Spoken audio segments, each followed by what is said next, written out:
कर तूती। स्पष्ट तो लिखा है भाई, बोलो लिखा कि नहीं? स्पष्ट लिखा है, ये मैं अपनी तरफ से तो नहीं बोल रहा हूं। हाँ लिखा है, ऊंच निवास नीच कर तूती, और देख न सकई पराई विभूति, काक समान पाकिर पुरीति, और छली मलिन कतहु न प्रतीति। बोलो यही मानसिकता है इंद्र की कि नहीं? और इंद्र देवताओं का राजा है कि नहीं? स्वर्गाधिपति कहते हैं उसे कि नहीं कहते हैं? स्वर्गाधिपति है वो। तो ऐसा स्वर्गाधिपति इंद्र, ईमानदारी से बताओ ये उसकी सोच। और सुन लीजिए, गौतम ऋषि के श्राप के कारण रोगी भी बन गया वो।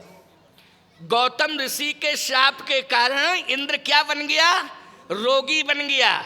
और एक बात बता दें, कोई भी वैद्य उसे नहीं मिला। स्वर्ग में अश्विनी कुमार रहते हैं, अश्विनी कुमार जैसा वैद्य, राज वैद्य जिसको मिला हो, वो भी इंद्र के रोग को ठीक नहीं कर पाया।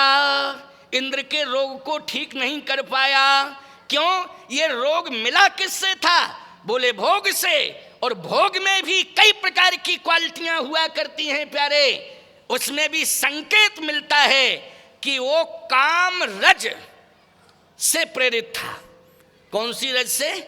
काम रज से प्रेरित था। लेकिन एक बात कहना चाहता हूं, अश्विनी कुमार भी नहीं समझ पाया और काम रज से प्रेरित इंद्र के काम को नष्ट नहीं कर पाया। क्योंकि काम रज को यदि समाप्त करना है, काम रज से मुक्ति पाना है, तो राम रज रूपी औषधि पान करनी पड़ेगी, तभी काम रज से मुक्ति मिलेगी। राम रज रूपी औषधि मिल जाए तो काम रज से हमेशा हमेशा के लिए मुक्ति मिल जाती है। बिना राम रज के काम रज का प्रभाव समाप्त होने वाला नहीं है। तो इंद्र भोगी हो गया, रोम रोम में रक्तस्राव हो रहा है, सहस्त्र योनिज से शापित कर दिया गया उसे। किसके कारण? बोलो भोगवादी संस्कृति के कारण ही किया कि नहीं किया? ऐसा स्वर्गाधिपति इंद्र। अब बोलो ऐसी व्यवस्था यदि राम भक्त को मिल जाए तो बोलो बहुत बड़ा संकट रहेगा कि नहीं रहेगा? और ये सजा रहेगी कि नहीं रहेगी? बहुत बड़ी। मैं कहता हूं सात्विकी व्यक्ति के लिए भोगवाद के साम्राज्य में अगर उसे भेज दिया जाए तो ये बहुत बड़ी सजा है उसके लिए। बोलो है सजा कि नहीं? जैसे हम भगवान के दर्शन करते हैं, लगता है मंदाकिनी में स्नान कर लूं, साथ ही साथ लगता है कि मंदाकिनी स्नान के बाद मैं कामदगिरि भगवान की परिक्रमा कर लूं, और फिर लगता है कि 11 साढ़े 11 बजे भोग लग जाए तो ठाकुर जी का प्रसाद भी ग्रहण कर लूं। और हमें भेज दे बंबई में 5 स्टार होटल के 7 में मंजिल पर, वो कहे लो रसगुल्ला, लो अमरूद, लो अनार, लो संतरा, लो सेव, लो रबड़ी, लो मलाई। ईमानदारी से बताओ घुट घुट के मरेंगे कि नहीं मरेंगे? ये बहुत बड़ी सजा होगी मेरे लिए कि नहीं? ना तो चरणोदक मिल पा रहा है ठाकुर जी का, और ना ठाकुर जी का तुलसी दल युक्त प्रसाद मिल पा रहा है। बोलो दुनिया के आइटम सप्लाई होते चले जा रहे, तो फायदा क्या होगा? बोलो ऐसे तो मरना ठीक होगा कि नहीं होगा? ऐसी जिंदगी हम 5 स्टार की जीना नहीं चाहेंगे अगर हृदय से भक्त होंगे तो। और यदि प्रदर्शन में भक्त होंगे तब तो मौज छानेंगे। फिर क्या बात है, फिर तो मौन छानेंगे। बोलो छानेंगे कि नहीं? तो सीधी सी बात यह है, महाराज श्री दशरथ को नित्य रंगनाथ भगवान का प्रसाद मिलता था। बोलो हृदय भगत मति सारंग पानी। लेकिन आज स्वर्ग में भी डटे हैं, लेकिन मैं ये मानता हूं कि सुखी जिंदगी नहीं थी उनकी, कष्ट की जिंदगी थी, और कष्ट की जिंदगी ही प्रायश्चित की जिंदगी थी। और 14 साल महाराज श्री दशरथ ने जब प्रायश्चित कर लिया है तो वो दोष मुक्त हो गए, श्रवण के वध से मुक्त हो गए, और लंका की भूमि पर उन्हें परमात्मा का साक्षात्कार हो गया और वो मोक्ष को प्राप्त हो गए प्यारे। तो ये 14 साल का प्रायश्चित था महाराज दशरथ का। समझ गए हो कि नहीं? अब आप आइए, बाली ये कहाँ से आ गया? ये राम बाल निज धाम पठावा। क्योंकि महाराज दशरथ जानते थे धर्म को, लेकिन समझ में नहीं आया। राम को ब्रह्म मान करके तसल्ली पकड़ लेते, लेकिन वो जो श्रवण के माँ बाप का श्राप था ना, वो श्राप उनको उसी ओर ले जा रहा था। उसी ओर ले जा रहा था, उसी का प्रायश्चित करने, मन को बदल नहीं, श्राप ने मन को बदलने नहीं दिया, दशरथ जी के मन को बदलने नहीं दिया श्राप ने। बार बार मानसिकता उनकी वही रही कि मेरा पुत्र जा रहा, मेरा पुत्र जा रहा। और श्राप भी कह रही थी पुत्र के वियोग में तुम प्राण त्यागोगे, तो श्राप ही उन्हें मजबूर कर रही थी कि पुत्र मानो, पुत्र के वियोग में ही प्राण त्यागो। लेकिन श्राप से मुक्त होने के लिए 14 साल का प्रायश्चित महाराज दशरथ ने किया। और 14 साल का प्रायश्चित वियोगावस्था में, वियोगावस्था में 14 साल का प्रायश्चित किया। और 14 वर्ष का प्रायश्चित जब पूर्ण हो गया तो भगवान का साक्षात्कार हो गया।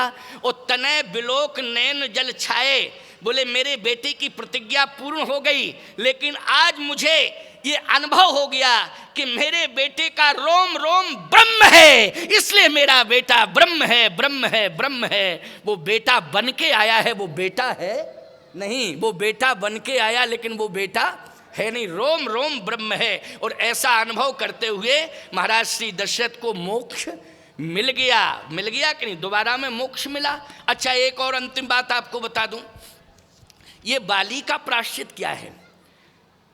बाली का प्रायश्चित क्या है? बाली का प्रायश्चित ये है कि अपराध करने के बाद यदि अपराधी अपराध को स्वीकार कर ले, समझ लेना, तो बहुत पहले मध्य प्रदेश में डाकुओं की समस्या थी, बोलो थी बहुत पहले समस्या कि नहीं? अब तो नहीं है। डाकुओं की बहुत बड़ी समस्या थी।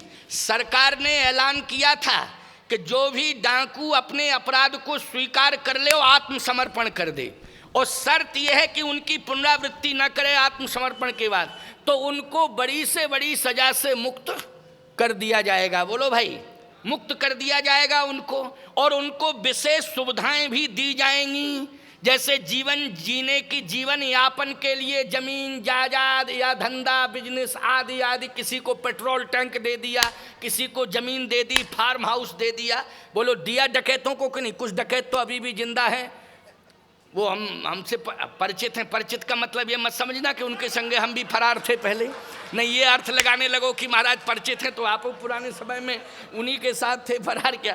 नहीं नहीं, वो परिचित इसलिए कि आज हम उनके क्षेत्र में जाते हैं, तो उनके क्षेत्र में जब हम जाते हैं तो बेचारे वो समर्पण करते हैं, अपनी व्यथा सुनाते हैं कि महाराज ये जीवन मेरा था, अब जीवन मैंने बदल दिया, आपका दर्शन हो रहा है। ये कल्पना नहीं थी कि महात्माओं का दर्शन होगा, ये थी कल्पना कि कब गोली लग जाए और कब हम मौत के घाट उतर जाएं, यही सोचते रहते थे, इसलिए जीवन बदल गया। तो कहने का तात्पर्य मेरा ये है, अखिल ब्रह्मांड नायक की सरकार, जब एक लोक अदालत, सामान्य सरकारें, प्रदेश की सरकारें या देश की सरकारें जब छूट दे सकती हैं अपराधियों को, तो अखिल ब्रह्मांड नायक की सरकार में कितनी बड़ी उदारता है। बोलो है उदारता कि नहीं है? बड़ी से कोट विप्र बदला गए, जाहू आए शरण तजय नहीं ताहू, ऐसी उदार मना सरकार अखिल ब्रह्मांड नायक की। तो बाली भी सामने आ गया। भगवान ने कहा ये बता तू अपराधी है कि नहीं? तो पहले तो उसने आए बाएं साएं बकना शुरू कर दिया था। हाँ, पहले तो उसने आए बाएं साएं बकना शुरू किया था। क्या? मैं बैरी सुग्रीव प्यारा, कारण कवन नाथ मोहि मारा। मैं दुश्मन हूं, मैं शत्रु हूं और सुग्रीव मित्र है। कौन सा गुण देखा कि सुग्रीव को मित्र बना लिया? कौन सा अवगुण देखा मुझे शत्रु मान लिया? मैं बैरी सुग्रीव प्यारा, कारण कवन नाथ मोहि मारा। भगवान ने एक ही चौपाई में निरुत्तर कर दिया। अनुज बधू भगनी सुत नारी, और सुन सठिए कन्या सम चारी। उसने कहा ये सिद्धांत मेरे ऊपर लागू नहीं होगा। क्यों? मैं हूं पशु, मैं पामर पशु कपि अति कामी। पशु संस्कृति में संबंध नहीं माने जाते हैं, पशु नहीं मानते हैं माँ बेटी बहन को। बोलो मानते हैं पशु? पशुओं में ये परंपरा नहीं है। मैं पशु हूं, और यदि बहन बेटी का अपराध आप हमारे ऊपर लगा रहे हैं तो मैं तो पशु हूं। पशु संबंध नहीं मानते। लक्ष्मण जी ने कहा भैया सोच समझ के मारना चाहिए था इसको। ये कह रहा पशु, वो बात तो सही है, पशु नहीं मानते संबंध, और आपने मार दिया। अपराध हो गया कि नहीं हो गया? अपराध हो गया। भगवान बोले तुम चुप रहो, तुम बोलते ज़्यादा हो, अगर हम ऐसा जानते तो भरतई जी को बुला के लाते ननिहाल से, कहते चलो हमारे साथ शांति से रहोगे। क्यों भाई चुप, बोलते ज़्यादा हो बेटा, बोला मत करो। लक्ष्मण जी बोले इसलिए बोल रहे कि ऐसी बात कह दी कि हमारा रोम रोम खड़ा हो गया। भगवान बोले हम उत्तर मैं दूंगा, तुम